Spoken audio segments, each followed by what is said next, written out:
Hey guys, Brian delivers you the goods here. Sorry that you had to see that. I was just getting rid of this message notification on my messenger thing, but I'm returning to you for part 7 of the best albums of 2020 video, and I'm going to continue where I left off cuz we only have like 15 more to talk about. And yeah, 15 albums more to talk about. So yeah, let's dive into this video.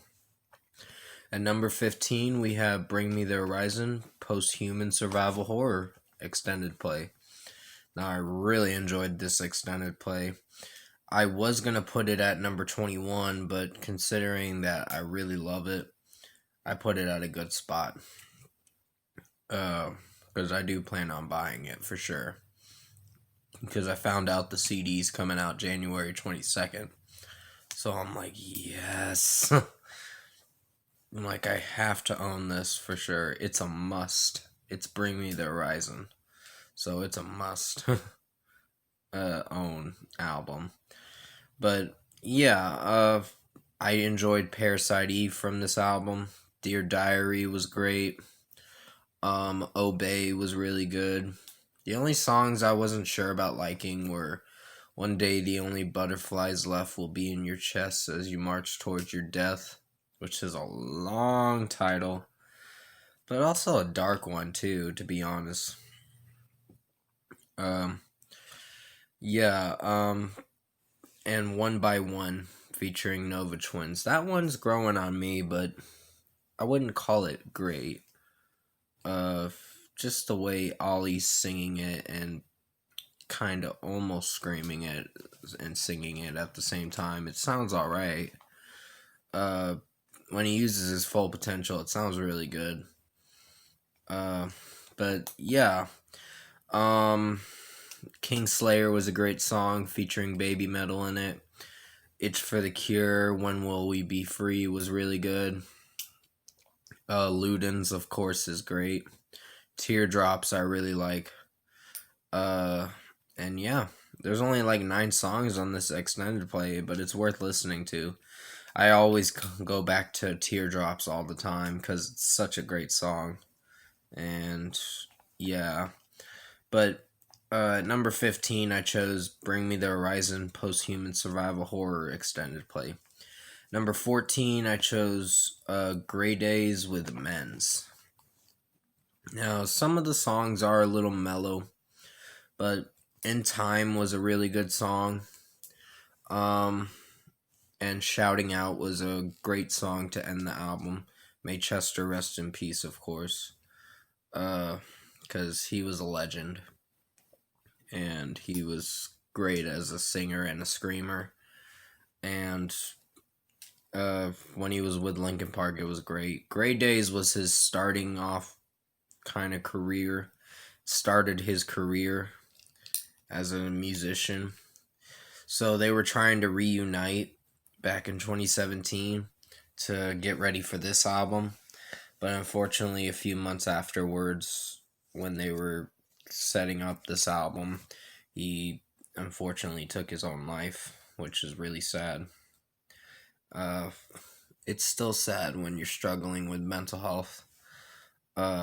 But when you don't ask for help and all that, it's kind of scary to get worried about someone like that.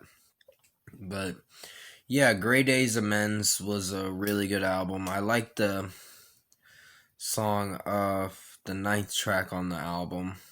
The Syndrome was really good. I know the song name, Moray Sky. That's what it's called. She Shines was an alright song. Not my favorite, but B12 is one of my favorites.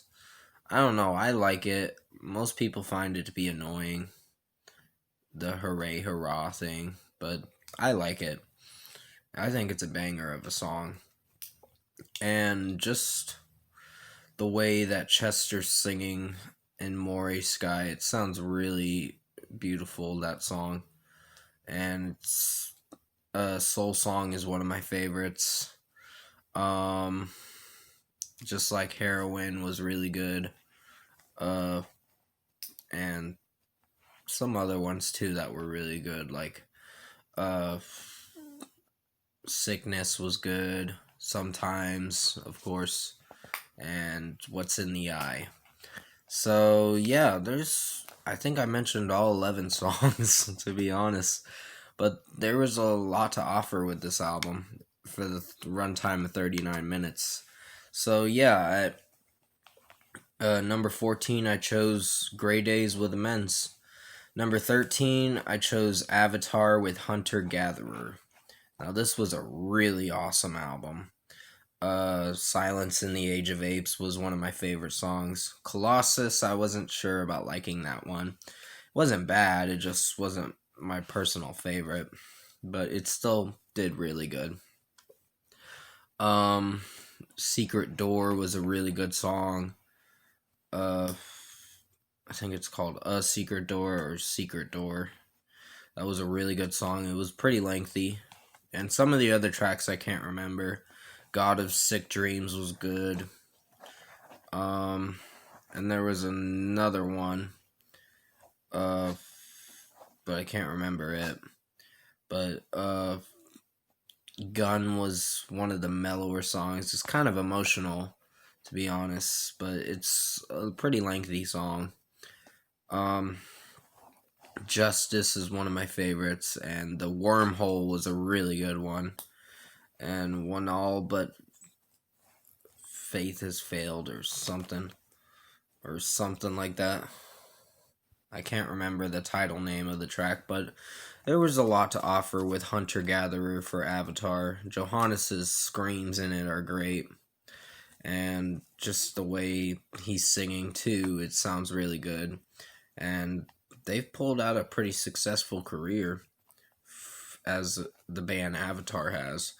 But at number 13, we have Avatar with Hunter Gatherer.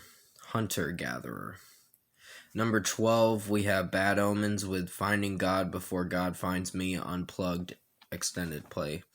Sorry, I'm looking at it on my notebook, so sorry if I'm looking away for a moment. Yeah, this was a pretty good one. I enjoyed Never Know Unplugged, Limits Unplugged, Careful What You Wish For Unplugged, Mercy Unplugged was really good. Burning Out, not my favorite, but it was still alright. The Burning Out Unplugged one was not really my favorite, but it was nice. But If I'm There Unplugged was a really good way to close out this extended play. For a 24-minute extended play, you're in for a good time. And it's a really awesome listen. And at number 12, I picked Bad Omens with Finding God Before God Finds Me Unplugged extended play. It is an acoustic extended play, so you're going to be hearing a lot of acoustic guitars in this extended play. So yeah, I'm just letting you know that so you have something to enjoy. At number 11, we have The Weeknd with After Hours. Now, this was a really awesome album. I personally liked it. I tried playing it for my mom, and she's like, this is not his best. I'm like, that's okay. It's not for everyone. But I personally think it was one of the better albums this year. The title track is great. Save Your Tears is one of my favorites. Blinding Lights, Faith was great. Alone Again was another good song. There were some others. Well, there was one song that I remember. I'm trying to remember what it's called. Snow Child is one of them, and that's a pretty good one. But the one before it, I know the song, but it's been a little bit since I've heard the album, so I'll have to go back and hear the album again. But Heartless was not my favorite one. It was one of the weaker songs on the album, but it wasn't bad. But at number 11, I picked The Weeknd with After Hours. Number 10, I picked Poppy with I Disagree More. And these are just the deluxe edition tracks I'm mentioning. If It Bleeds was a really good one.